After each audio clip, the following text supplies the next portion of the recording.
Okay, so first of all, if you saw my Instagram story, I would love to know if you know who Mr. Beast is.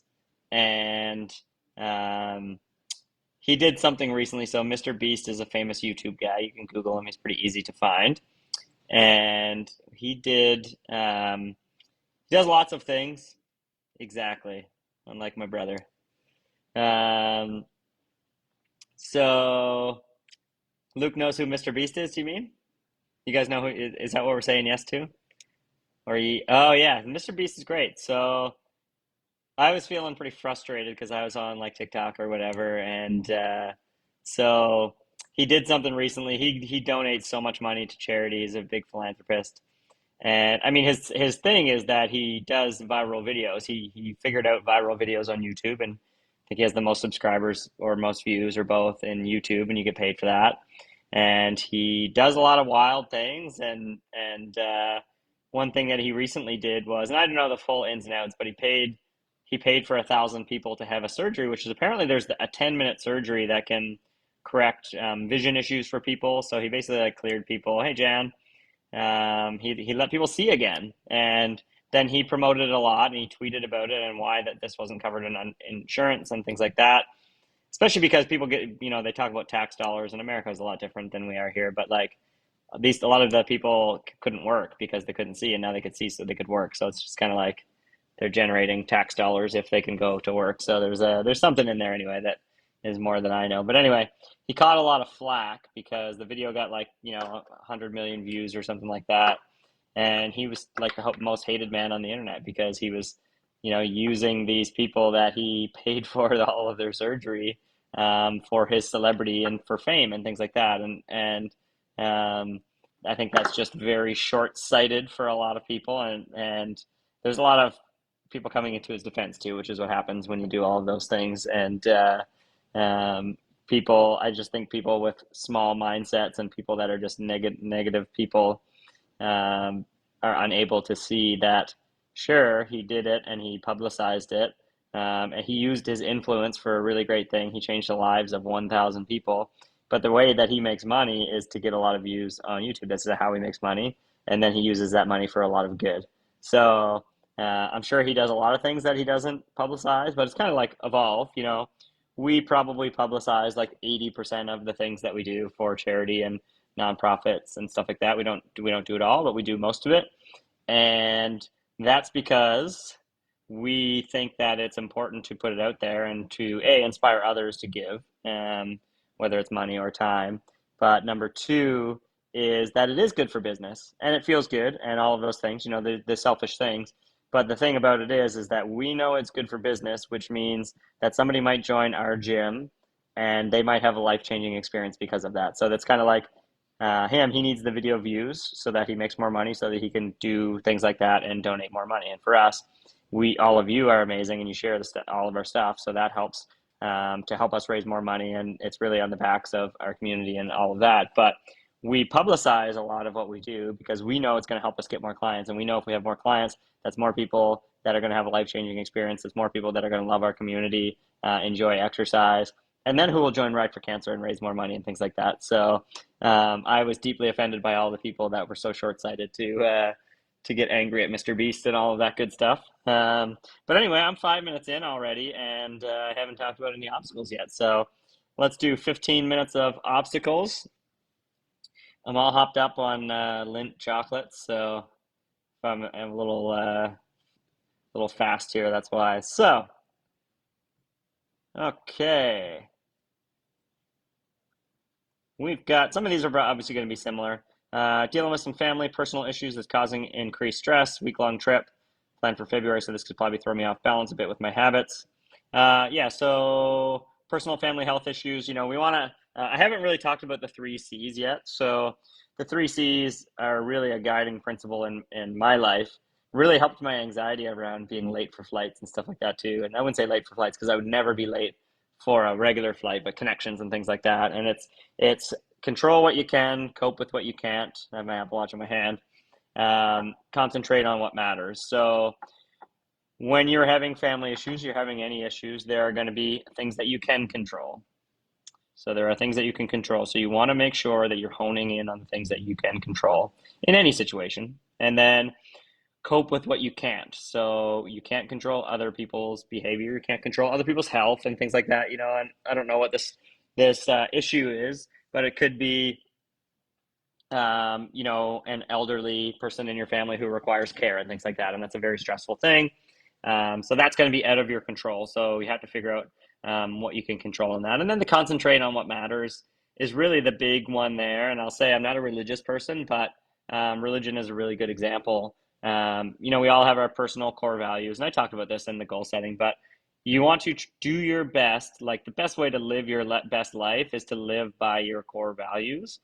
And again, I talked about this. I struggle with the alcohol one because I would say that I like to party and all that stuff sometimes, and certainly less now than when I was younger. But every time I'm hungover, I just struggle with the fact that that doesn't align with who I want to be, and yet I can't seem to give it up. And I don't think I ever will give it up, but I need to figure out kind of the next step of managing that. But your core values. To ask somebody what their core values were, they would say their health, their relationships, their family, their career, if they're a religious person, their faith. Um, and then every day you wake up and there's things that you can control. There's a ways to cope with things based on what matters. So if we're concentrating on what matters, if what matters to us would be to never be on social media, then you wouldn't be watching this right now. But I would classify this as using social media, not getting used by social media. So we want to use social media because look at this group. This group is amazing. Look at this, the how amazing people are. Look at all, like, you guys are just the best. So this is a way to use social media. Now, getting used by social media would be the mindless scrolling, seeing things that cause you stress, that make you angry, and things like that. Getting involved in comment sections of different things. So that would be getting used by social media. So if we're really concentrating on what matters, if our health matters, then we're going to wake up every day and we have choices to make, and we're not perfect, but we're going to make choices on to do things that align with that personal core value. If our relationships matter, so again, this is a good example. For me, if my relationship is very important, which it is, I would not go to Dirty Nelly's tonight. I would FaceTime with Holly, which I will do because a personal value of mine is to have the strongest relation possible with her. I would go to Cape Breton if I didn't have to take possession on this condo on Tuesday. That's out of my control, so I have to cope with the things I can't control. So, if you're, again, I brought up like religion and things like that. It's like a lot of people are really guided by their faith, right? Like every day they wake up and they're really aligned with whatever their higher beliefs are, and that drives their kind of daily decisions on a daily basis. So really figuring that out can really help, and it can really help your stress levels when you learn how to cope with the things that aren't in your control and just control all of the things you can. And again, going back to my other videos and things like that, it's like, if you're used to getting 10,000 steps a day and your situation right now is that you can only get 5,000, you just got to get that 5,000 instead of 0. So figuring out how to manage things, knowing you're not always going to be in a winning season. You might just be, instead of going like this on the way up, you might just go like this instead of down, right? So figuring that all out. And then a week-long trip, yeah, and that's the thing. You can plan before the trip. You can tighten up the nutrition. You can work on the exercise before the trip.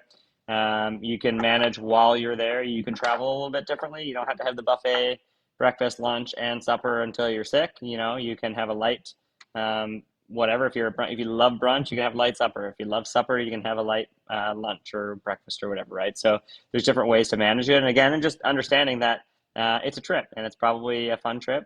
Hopefully it's a fun trip, and you'll be able to manage all of that that way. And if you come back and you're like, oh man, I just really couldn't keep it on track because there was so much temptation. No biggie. Just get right back on the ball and set up your intentions. So use the accountability that you have available to you, whether it's with this group, whether it's with your family and friends and things like that. The day you get back, set up your intentions. When am I going to work out? What am I going to wear when I work out? Like, do as many things as you can in advance. Get that first workout in. It's going to feel good, and then that's going to give you the motivation. Whether that you're just like, I'm just going to sleep in for a few days, and it takes longer to get back on track. So do your best with that. Partners' health concerns, kind of same idea. Increased stress leading to reaching for unhealthy snacks. I mean, the only thing I would say about that is that's tough. Stress really induces unhealthy eating, and that's not necessarily your fault. But what would be, I don't want to say your fault, what would be like the key to discipline is reducing temptation. So, the more you can get the unhealthy things out of sight, out of the house, out of whatever, the better. And just making sure that, these are my goals. And does this snacking or whatever it is, does that align with my goals? Does that align with my personal core values of being the healthiest version of myself? And then maybe we choose fruit as our snack instead, and something like that. And then we've got motivation to get to the gym. So if you know me, that I don't really believe in motivation. I mean, I do. What I believe in is that action leads to motivation, that motivation doesn't lead to action. And so you just have to take action. Then that action feels good, then you're motivated to do it again. So it is hard, it's hard to get to the gym. We're busy, we got lots going on, but you really have to say, okay, what are my goals? What is my why to my goal? And that's something I think, again, and that's why we don't want to necessarily only have scale goals, because it's hard to stay motivated when you're just looking for a number on the scale, right? You want to make sure that the non-scale victories and all the other things that are getting better in your life are taken into account there. So if you're struggling with motivation, you know, I got kind of some shit for this one time, but I would just say that I would just say, your goals aren't important enough. That would be tough, Matt. And I wouldn't say, and then I thought about it, and that was a good perspective I would say that person gave me. I wouldn't say necessarily that your goals aren't important enough, is that you haven't been able to connect your actions to your goal and what it's going to take to get there. Because in a perfect world, and again, we're not living in a perfect world, is you have a goal, then you create your action plan to get there, and the plan is the exciting part. The goal is not necessarily the exciting part. So you have to have something that on a daily basis gets you excited about reaching your goals. And I mean, I still remember, and I never like fully followed through. I would for a few weeks, but my motivation would wane. But I always thought I was going to dunk a basketball when I was in high school. I'm not very tall. I could jump very high and run fast and all that stuff. But I would do like a jump program, it'd be like a 12-week program, and I'd be like, oh man, the result of thinking that I was going to be able to dunk like really excited me. So, I put in the work and put in the work and put in the work, and it would always wane over time. But it's like I was really excited about it. So I woke up every day and knew that I was going to do that plan that day. I was really excited to do the plan, right? So you want to figure out your goal, be excited about the goal, but it has to be meaningful, right? Again, if it's just a number on the scale, it might not be super meaningful. But if it's a number on the scale, because that means you'll be able to go skiing again, you'll be able to do things with your kids and the grandkids, you'll be able to take the dogs for longer walks. That should be more exciting than, hey, I'm going to be 180 pounds or something like that, right? So thinking about that, connecting your why to the end goal, and then being excited about the journey and the action plan to get there, because that's what you're going to be most proud of at the end of it. You're not going to be proud that you lost 20 pounds. Well, you are, sorry. That's not what's going to be the most proud thing. You're going to be proud that you did the work to reach the goal. And I was actually listening to a podcast about that recently. It was just like, the real feeling of happiness and accomplishment is really doing the things that you said you were going to do, and then the outcome follows from that. So there is really a big pride in being able to go through that journey and all of the lessons learned through the journey. So I wish that you will be proud of yourself along this whole journey and all of the things that you're doing to be successful with your goals. All right. Yeah, breast cancer motivation, which doesn't allow me to lose weight easily. It's a huge challenge. Yeah, and that's just, and this person, I don't have the names beside anybody here, obviously wishing you the very, very best with that, and hope it's going well and that you'll keep us updated. And that is just completely out of your control. You've just got to realize that this is a season in your life where your health really matters. So weight loss is not necessarily going to be the number one focus here.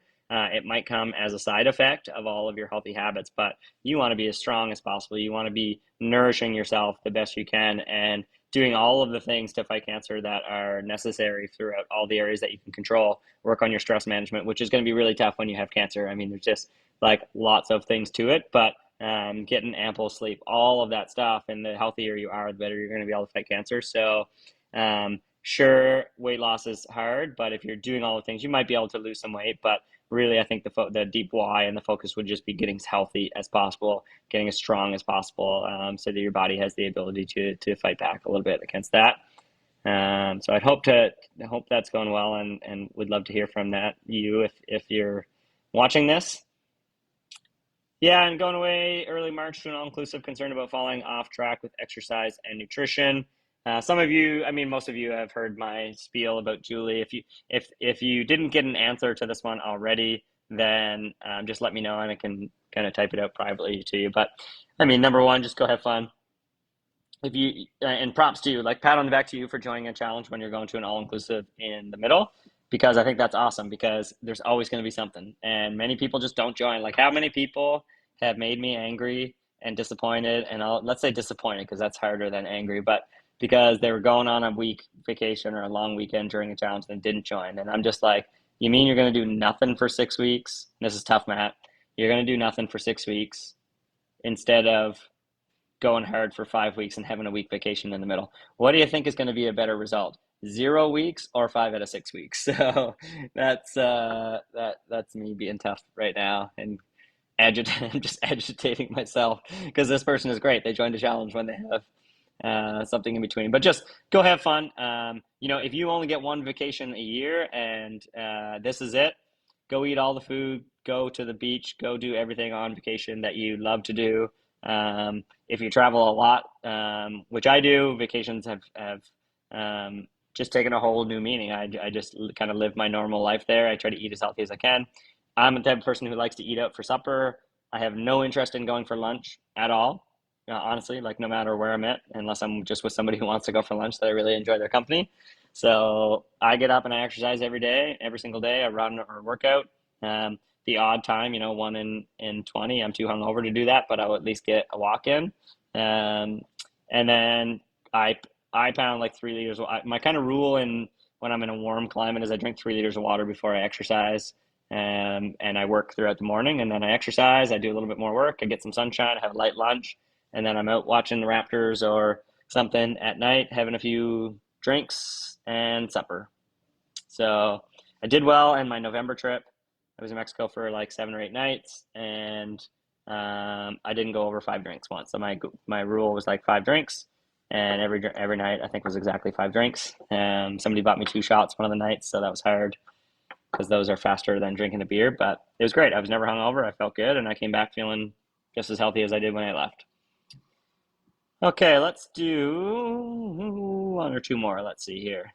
The kids and their activities and work. Yeah, sometimes I feel like we were so busy. I don't know where to get it all in. This goes back again for the seasons. If you're a busy parent and you have a job, or you're the number one parent and you're carting the kids around and all of those things, or there's no number one parents. The parents are equal, but if you're the parent that has the responsibility of carting the kids around everywhere, that's tough. So I would just say, one thing that was good about COVID was you didn't have to go watch every single practice and all of that. So a lot of people were getting out for walks and stuff like that. So I would just say, if the kids are playing sports and they're active and things like that, if there's a way to figure out how to get a little bit more active within that, so you can make use of that time, because when you're going this where and everywhere with your job and the kids, it doesn't leave a lot of dedicated time for you to get to the gym. So just do your best and fit it all in when you can. If you can plan and prep meals, if you can schedule your exercise so that nobody can bug you outside of that, maybe it's during the workday or something, just do your absolute best on that. And I'll do one more. If anybody has any questions, then please fire the questions in the chat, and I'm happy to answer. And then you just, oh, great. Fraud protection alert on my credit card. I wonder if that's because I just ordered something on Amazon Mexico for the first time ever. Let's do one more. A child with a sweet tooth and winter month. Hard to get outside to walk. 100%. Can you buy a treadmill? Do you go to Bedford or Elmsdale where you can use a treadmill? I'd say those two things. But yeah, a child with a sweet tooth, again, there's some discipline there. I mean, I'll tread lightly on this because I'm not a parent yet, and I know that kids eat a lot differently, but we should be feeding our kids probably more healthy, nutritious foods. And less of the sweet tooth foods. I know that's very challenging to do, especially if they're a very active child. And I know what I was like back then. It wasn't sweet tooth, it was cheese whiz, as you all know. But yeah, just reducing temptation as much as you can. And, if the inevitable is going to happen, just trying to keep the portion sizes down. What I like to do is like pair my other stuff with a protein. So if I'm going to have like some Lindt chocolates, I try to have a protein shake or a protein bar or something with it, just so like I'm getting a little bit full with it, so I don't reach for as much candy or whatever is there. But in reality, I mean, you're not your child. There's nobody that's forcing you to eat what your child has for a sweet tooth. So there's tough mat there, and it just comes down to, again, you have goals, so you want to make sure that you're aligning your actions with the goals. Temptation is hard. Try to reduce the temptation as best as you can. And then what was the other part of that question? Yeah, hard to get outside to walk, and that's, again, it's just doing as best as you can. Oh, Halloween candy this long, nice. Yeah, it's again, it's doing the best you can with what you have available, all of that, and yeah, I probably could have answered that a little bit better, but I saw that Amex fraud thing, and now I'm want to tend to that. So that is all for tonight. Thanks for listening in.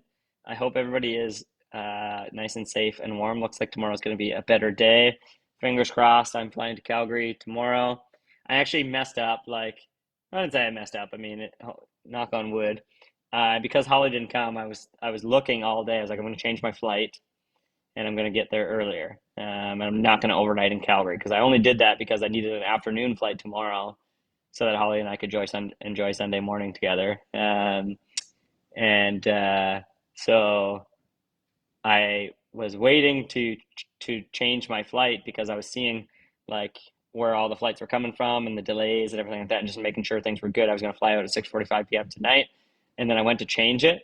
And my first flight is Air Canada. My next two are United, and I waited. My flight tomorrow's at 3:55 p.m. and I went to go change it at 4:15, and it said error, and that's because check-in was now available, and you had to change it through your check-in because I'm 24 hours my flight. And Air Canada and United, even though they're partners, they do not talk very well, and I wasn't able to change it. So anyway, no big deal. I'll go to Calgary tomorrow, and then I'll fly down on Monday, and I will be gone until the end of the challenge, but I will be working the whole time. So you're going to get to see some fun pictures because Christine and Jen are coming with me for a week.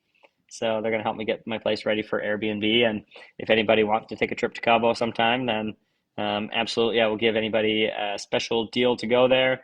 The thing about Cabo is great. They have Walmart and Costco. It's very safe. You can walk most places. My place is a little bit of an Uber to downtown, but you can walk to the coffee shop and the grocery store and stuff from my place. It's got great amenities. It's got a pool. It's got basketball court. It's got pickleball courts. It's got a clubhouse, nice gym. Then you have access to actually like 5 resorts there. You want to go to the beach club. You want to go play golf. You can do all of that stuff. It's just a little harder to get to because it's a little further away, but the flights are starting to come around now since COVID. So if you're interested, let me know, and I hope everybody has a good night.